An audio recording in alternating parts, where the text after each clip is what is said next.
오늘 우리에게 주신 하나님의 말씀 레위기 23장 15절에서 22절의 말씀입니다. 안식일 이튿날 곧 너희가 요제로 곡식단을 가져온 날부터 세워서 7 안식일의 수요를 채우고 7 안식일 이튿날까지 합하여 50일을 계수하여 새 소재를 여호와께 드리되 너희의 초소에서 10분의 2 에바로 만든 떡 2개를 가져다가 흔들지니 이는 고운 가루에 누룩을 넣어서 구운 것이요 이는 첫 요제로 여호와께 드리는 것이며 너희는 또 이 떡과 함께 1년 된 흠없는 어린 양 7마리와 어린 수소 1마리와 수장 2마리를 드리되 이것들을 그 소제와 그 전제제물과 함께 여호와께 드려서 번제로 삼을지니 이는 화제라 여호와께 향기로운 냄새며 또 수염소 하나를 속죄제로 드리며 1년 된 어린 양, 어린 순양 2마리를 화목제물로 드릴 것이요 제사장은 첫 이삭의 떡과 함께 그 2마리 어린 양을 여호와 앞에 흔들어서 요제로 삼을 것이요 이것들은 여호와께 드리는 성물이니 제사장에게 돌릴 것이며 이날에 너희는 너희 중에 성회로 공포하고 어떤 노동도 하지 말지니 이는 너희가 그 거주하는 각처에서 대대로 지킬 영원한 규례니라. 너희 땅에 곡물을 벨 때에 반 모퉁이까지 다 베지 말며 떨어진 것을 줍지 말고 그것을 가난한 자와 거류민을 위하여 남겨두라. 나는 너희의 하나님 여호와이니라. 아멘. 이스라엘 7절기는 날짜로 볼 때 크게 두 부분으로 나뉩니다. 음력 1월에 있는 유월절, 무교절, 초실절, 그리고 오늘 말씀을 읽었던 77절과 그리고 또 음력 7월에 있는 나팔절, 대속죄일, 초막절로 나눌 수 있습니다. 그 중에 초실절과 오늘 등장한 77절은 추수에 대한 감사하는 절기입니다. 초실절은 대개 보리를 수확할 때 첫 보리를 하나님께 드림으로 감사하는 날이고 77절은 초실절로부터 7주가 지난 다음 날로 이때는 밀을 수확하여 하나님께 감사의 제물을 드리는 날입니다. 개역개정 성경에는 이 77절을 맥추절이라고도 하고 또 신약 성경에는 7 곱하기 7 그리고 그 이튿날까지 포함하여서 총 50일이라고 하여서 오순절이라고도 합니다. 어떤 학자들은 77절은 주로 밀을 수확하여 감사하는 절기이기 때문에 이 보리를 뜻하는 맥추라는 말이 적절하지 않고 이 밀의 초실절이라고 해야 한다라고 말하곤 합니다. 그렇긴 하지만 성경은 초실절은 보리 또 77절은 밀이라고 정확히 짚어서 말하지 않기 때문에 이름을 다시 정하기보단 이날의 의미를 되새겨 보는 것이 더 중요한 것으로 보입니다. 77절은 이스라엘의 주식의 재료가 밀이다 보니까 초실절보다 이날을 더 풍성하고 중요한 절기로 지켜졌습니다. 그런 의미로 앞서 초실절에 하나님께 드리는 제물을 비교해 볼 때 그 초실절과 좀 비교해 볼 때 77절에 훨씬 더 많은 제물을 하나님께 드리는 것을 알 수 있습니다. 성경은 이 날을 기억하여 하나님께 감사의 제사를 드리는 것을 명령하셨습니다. 그러면서 이제 어제 본 안식을 규정하는 것과 같이 21절에 보시면 이날도 성회를 공포하고 어떤 노동도 하지 말 것을 말씀하셨습니다. 오늘날 현재를 살아가는 그리고 이스라엘이 아닌 대한민국에 살고 있는 우리가 이스라엘 민족의 절기인 77절을 그대로 지키지 않아도 됩니다. 구약의 모든 절기와 제사는 그리스도 예수 안에서 온전히 성취되었기 때문입니다. 그러나 그 날을 지키라고 말씀하시는 하나님의 뜻과 또 그 의미는 현재를 살아가는 그리스도인들인 우리에게도 동일하게 적용할 수 있겠죠. 그런 의미에서 오늘은 감사에 대해서 잠시 묵상해 보면 좋겠습니다. 이런 얘기가 있습니다. 한 마을에 두 농부가 살고 있었습니다. 한 농부는 성도인 반면에 다른 농부는 비성도였습니다. 농사라는 것이 기후의 영향을 많이 받지 않습니까? 그래서 그런지 성도 농부는 매일 새벽마다 하나님께 기도하며 농사가 잘 되기를 바랐다라고 합니다. 그렇게 시간이 흘러 추수하는 계절이 되어 보니 성도 농부가 기도한 대로 농사가 잘 되어 무척이나 기뻤다고 합니다. 그리고 하나님께 감사했죠. 반면 비성도 농부는 어떻게 됐는가 하면 그쪽도 무척이나 농사가 잘 되어서 기뻐했다라고 합니다. 두 농부 모두 농사가 잘 되어서 기뻐했죠.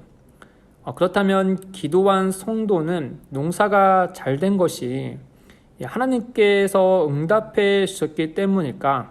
아니면 그저 비성도처럼 올해는 잘 되려다 보니 그렇게 된 것일까? 이런 의문을 남기는 이야기였습니다. 기도를 하든 안 하든 이 둘에게 오늘 주어진 결실은 같지만 이 두 사람의 차이는 기도하는 것과 또 결과에 대해서 하나님께 감사한 것에 있죠. 하나님께 감사했다라는 것은 곧 다른 말로 하면 하나님 덕분입니다 라는 뜻이겠죠. 다시 말해서 하나님께서 은혜를 베푸셨기 때문에 이런 풍성한 결실을 맺을 수 있게 됐습니다 라고 이 고백을 한 것입니다. 이 결실의 결과가 같은 상황에 성도와 비성도의 이런 차이는 별반 의미가 없는 것처럼 보이기도 하지만 우리가 잠시 미래를 생각하며 이 둘의 차이는 매우 크다는 사실을 알게 됩니다. 비성도는 올해는 잘 되었지만 내년의 결과는 오늘만큼의 것을 기대할 수는 없을 겁니다. 만약 오늘만큼의 것을 기대하려고 한다면 앞으로의 1년의 모든 조건들이 작년 1년 동안 것과 동일하거나 더 좋아야 합니다. 그런데 하늘에 구름 한 점 잡을 수 없는 사람이 어떻게 그런 기대를 확신할 수 있겠습니까? 기대는 할 수 있겠으나 막연한 기대이겠죠. 반면 하나님께 하나님 덕분입니다 라고 감사한 사람은 내년의 결과도 올해와 같이 풍성한 결과를 기대할 수 있습니다. 왜냐하면 하나님께서 어제나 오늘이나 내일이나 동일하시고 자비하신 또 자기 자녀에게 신실하신 하나님이라는 사실을 우리는 알고 있기 때문이죠. 일반적으로 감사라는 것은 인간적인 도리로서 하는 행동이긴 하지만 성도가 하나님께 감사하는 것은 우리에게 신실하신 하나님의 존재를 인정하는 귀한 고백인 것입니다. 이 감사의 고백은 과거에 주신 하나님께 현재 감사하는 것과 또 현재를 포함한 미래까지도 신실하게 인도하실 하나님을 인정하는 행위인 것입니다. 시편 107편 1절을 시인은 이렇게 고백합니다.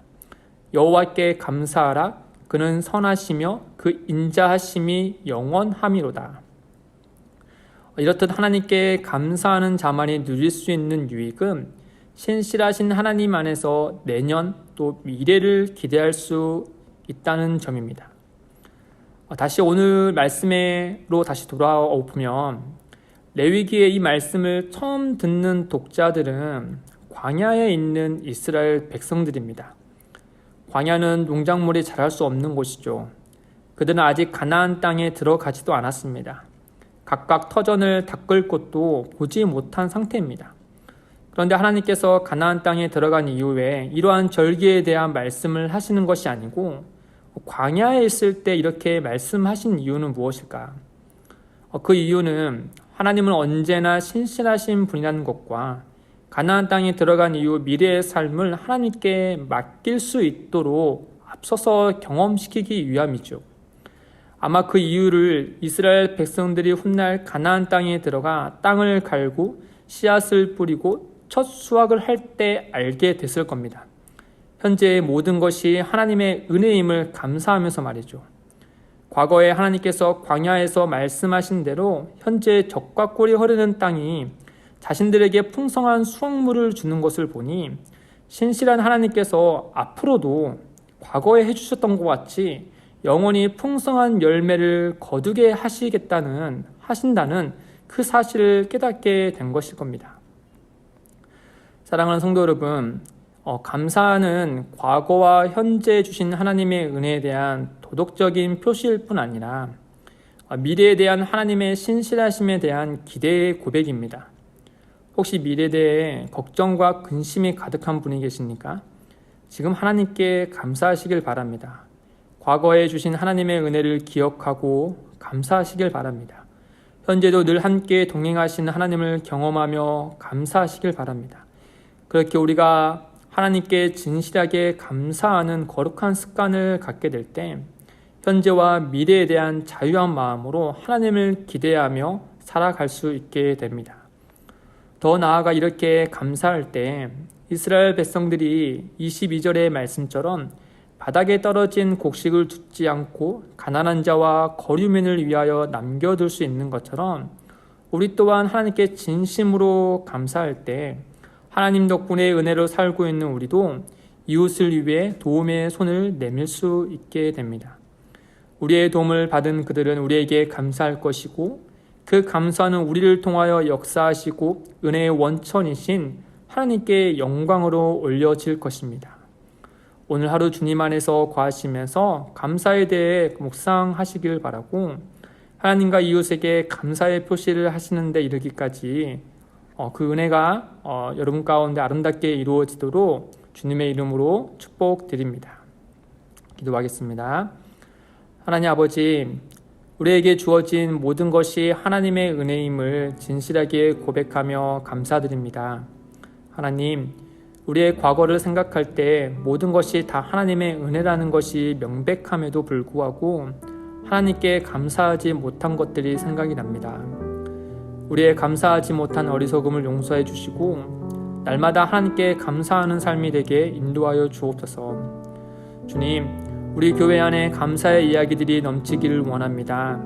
나 한 사람이 성공한 이야기를 넘어서 지역사회에 어려운 이웃들에게 하나님의 선하심을 전함으로 우리 이웃들이 주 안에서 풍성한 은혜를 누리며 함께 감사할 수 있도록 주님 우리 가운데 은혜를 더하여 주옵소서. 감사하며 예수님의 이름으로 기도드립니다. 아멘. 오늘도 두 가지의 기도 제목을 두고 함께 기도하겠습니다. 첫째, 과거와 현재까지 하나님이 베풀어 주신 은혜를 곱씹으며 감사하게 하시고 미래까지도 영원히 은혜를 베풀어 주실 신실하신 하나님을 기대하게 하옵소서. 둘째, 성도인 우리가 감사한 마음을 하나님께 드릴 뿐 아니라 떨어진 이삭을 줍는 이웃들에게 그 마음을 전할 수 있도록 우리의 손을 내밀게 하옵소서. 함께 기도하며 나아가겠습니다.